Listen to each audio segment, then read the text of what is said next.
Samajwadi party के मुखिया अखिलेश यादव पहुंचे बहराइच। लखीमपुर बवाल में मृतक गुरविंदर के घर मटेरा विधानसभा के मोहरनिया पहुंचकर परिजनों से की मुलाकात। नमस्कार, मैं हूं रामकृष्ण वर्मा। बने रहिए हमारे साथ छोटी बड़ी खबरों को देखने के लिए। अगर आपने अभी तक चैनल को सब्सक्राइब नहीं किया है, चैनल को सब्सक्राइब कर लें तथा बेल आइकन जरूर दबा दें, जिससे आपको खबरों को नोटिफिकेशन मिलती रहे। समाजवादी पार्टी के मुखिया अखिलेश यादव बहराइच पहुंचे। लखीमपुर बवाल में मृतक गुरविंदर के घर मटेरा विधानसभा के मोहरनिया पहुंचकर परिजनों से मुलाकात कर पत्रकारों से बातचीत करते हुए अखिलेश ने योगी सरकार पर साधा जमकर निशाना। अखिलेश ने मुख्यमंत्री योगी आदित्यनाथ को बताया दूसरे प्रदेश का बाहरी आदमी। उन्होंने पत्रकारों से बताया कि समाजवादी पार्टी की मांग कम से कम 2 करोड़ रुपए मुआवजा के तौर पर थी। योगी सरकार पर जमकर निशाना साधते हुए कहे कि भारतीय जनता पार्टी की सरकार डबल इंजन की सरकार है, फिर वो किसानों के लिए आगे क्यों नहीं आती। बीजेपी की सरकार को बताया कि अब यूपी में केवल 100 दिन ही बची है बीजेपी की शासन को। इसके बाद समाजवादी पार्टी की सरकार यूपी में बनेगी। 100 दिन के बाद सभी पुलिस वाले यहाँ नहीं रहेंगे। लखीमपुर में हुए हंगामे में जो पत्रकार की मृत्यु हुई है, उनके परिजनों का पुलिस के ऊपर भी विश्वास उठ गया है। आज समाजवादी पार्टी के मुखिया अखिलेश यादव जिला बहराइच की कोतवाली नानपारा के अंतर्गत बंजारन टांडा पहुंचे। वहां परिजनों से मुलाकात करने के बाद मटेरा विधानसभा के अंतर्गत मोहरनिया गांव में मृतक गुरविंदर के घर पहुंचकर परिजनों से मुलाकात की। पत्रकारों से बताया कि हमारे और मृतक के परिजनों की मांग यही है, उन्हें न्याय मिले। और समाजवादी पार्टी उठाती रही है। अभी तक तो जनता को विश्वास नहीं था। कोई बात नहीं। अभी तक जो घटनाक्रम हुआ है, जो कार्रवाई सरकार ने की है, उस पर जनता को भरोसा नहीं था। और अब तो सुप्रीम कोर्ट ने भी ये कह दिया है कि जिस दिशा में और जिस तरीके से जांच हो रही है, सुप्रीम कोर्ट भी प्रश्न लगा रहा है। एसआईटी से लेकर के तमाम जांच और तमाम जो सरकार ने जांचें की है, और आज जो सुनने को आ रहा है कि जिस पे आरोप है नेपाल फरार है, वो नेपाल भाग गए जी। हाँ, जब तक गृह राज्य मंत्री का इस्तीफा नहीं होगा, तब तक इन पीड़ित परिवारों को न्याय नहीं मिल पाएगा। अखिलेश जी, जो गृह राज्य मंत्री हैं, उनसे अगर कोई जांच के लिए जाएगा, पूछताछ के लिए जाएगा, तो पहले वो अधिकारी सैल्यूट मारेगा और तब जांच पूछताछ कर लेगा, उसके बाद फिर सैल्यूट मारेगा। तो कोई हमें ये बता दे, जब सुप्रीम कोर्ट ये कह रहा है कि जांच ठीक तरीके से नहीं हो रही, जनता को भरोसा नहीं है, तो आखिरकार सरकार कर क्या रही है? सबसे ज्यादा भरोसा सरकार पे था कि सरकार न्याय देगी, लेकिन आज न्याय नहीं मिल रहा है।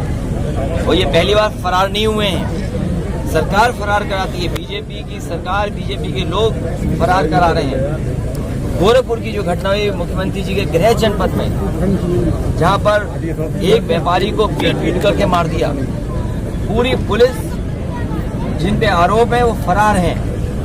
महोबा के आईपीएस फरार हैं। उत्तर प्रदेश की सरकार कहती है वो दमदार सरकार है। बताइए, नेशनल ह्यूमन राइट सबसे ज्यादा नोटिस उत्तर प्रदेश सरकार को दिया। कस्टोडियल डेथ सबसे ज्यादा उत्तर प्रदेश में हुई है। तो आप बताइए, ये कोई कानून व्यवस्था चल रही है? और ताकतवर को न्याय नहीं, गरीब को न्याय मिलना चाहिए। लोकतंत्र हमारा मजबूत तब होगा जब सच को नहीं मारा जाएगा, सच का उजागर होगा।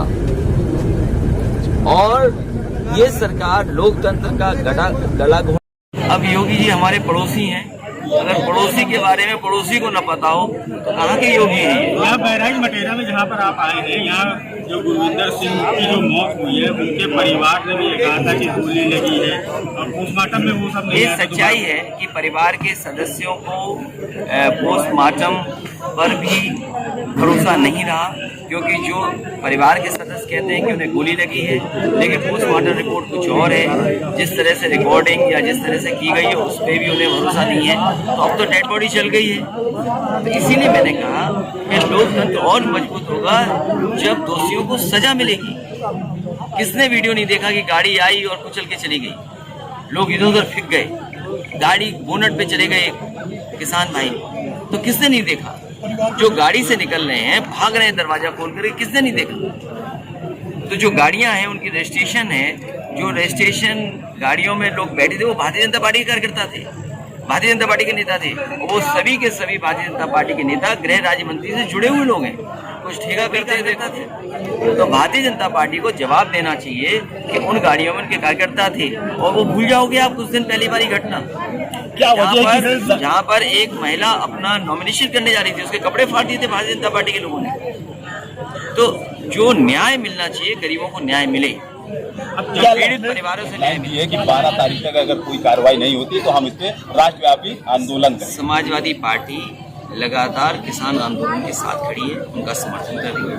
आने वाले समय में इनके परिवार क्या फैसला लेती है, समाजवादी पार्टी साथ रहेगी, लड़ती रहेगी। और अब दिन कितने बचे? 3 महीना।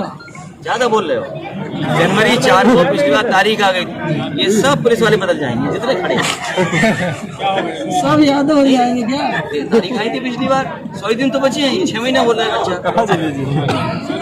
ये 100 दिन है, कैलेंडर रख लो घर पे, एक दिन काटो डेली। ये 4 महीने के सरकार आने वाली है। सरकार आएगी तो बिजली के लिए अब जनता को क्या फायदा होगा? क्या माफ करेगी? आपसे मैंने क्या कहा? सबसे ज्यादा बिजली घर बनाए, सबसे ज्यादा ट्रांसमिशन लाइन बिछाई, डिस्ट्रीब्यूशन सिस्टम किया, सब स्टेशन बनाए। हम अपने घोषणा पत्र में लिखेंगे क्या मदद की है। आपकी बहराइच की मैं उनके परिवार से मिलने आ जा रहा हूँ और सुप्रीम कोर्ट ने तो नोटिस दिया सरकार को। उम्मीद बड़ी है सभी परिवार के लोगों को कि अब न्याय मिलेगा। सरकार को दिखाना चाहिए और सरकार को बताना चाहिए, ये जो बड़े बड़े विज्ञापन सरकार देती है कि सरकार दमदार सरकार है, तो दमदार सरकार को गरीबों के साथ खड़ा होना चाहिए। जिन्हें न्याय चाहिए, दमदार सरकार उनके साथ खड़ी दिखाई दे। लेकिन इधर जो देखने को मिल रहा है, सामान भेजना, खाना पूर्ति करना है। सुप्रीम कोर्ट के बाद कुछ सरकार जागी है, जांच क्या होगी, हमें उम्मीद है कि न्याय मिलेगा और जो दोषी हैं उन्हें सरकार तुरंत भेजे। क्या यही तरीका पहले होता था? क्या यही तरीका होता था कि समन के साथ फूल भेजे जा रहे हो, गुलदस्ता भेजा जा रहा हो? और फिर जो गृह राज्य मंत्री हैं, कोई भी अधिकारी उनसे अगर पूछताछ के लिए जाएगा तो पहले उन्हें सैल्यूट मारेगा और उसके बाद पूछताछ करने के बाद सैल्यूट मार करके फिर वापस जाएगा। तो इसलिए समाजवादी पार्टी की मांग है और जितने भी पीड़ित परिवार हैं जिनके घरों के सदस्यों की जान गई है गाड़ी के चढ़ने से, गाड़ी से जो कुचला गया, उनको गृह राज्य मंत्री को इस्तीफा देना चाहिए। सर एक और खबर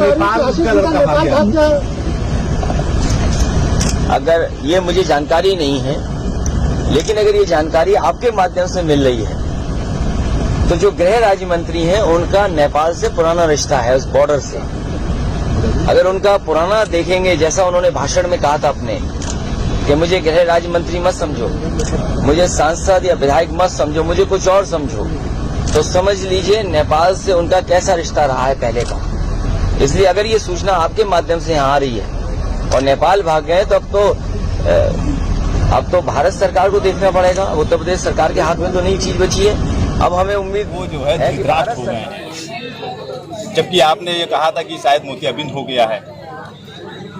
भारतीय जनता पार्टी को जवाब इसका देना चाहिए कि एक व्यापारी जिसको पीट पीट करके मार दिया गया, 6 फरार है अभी तक।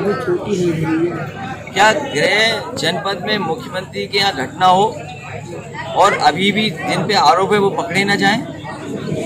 पूरे देश में बताइए कहाँ आईपीएस फरार है जिसपे 302 का मुकदमा लगा हो और आईपीएस फरार हो, और यहाँ भी फरार बता रहे हैं कि नेपाल भाग गए हैं।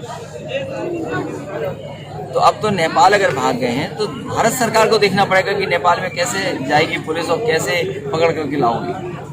तो इसलिए भारतीय जनता पार्टी को जवाब देना चाहिए कि न्याय जनता को मिलेगा कि नहीं मिलेगा।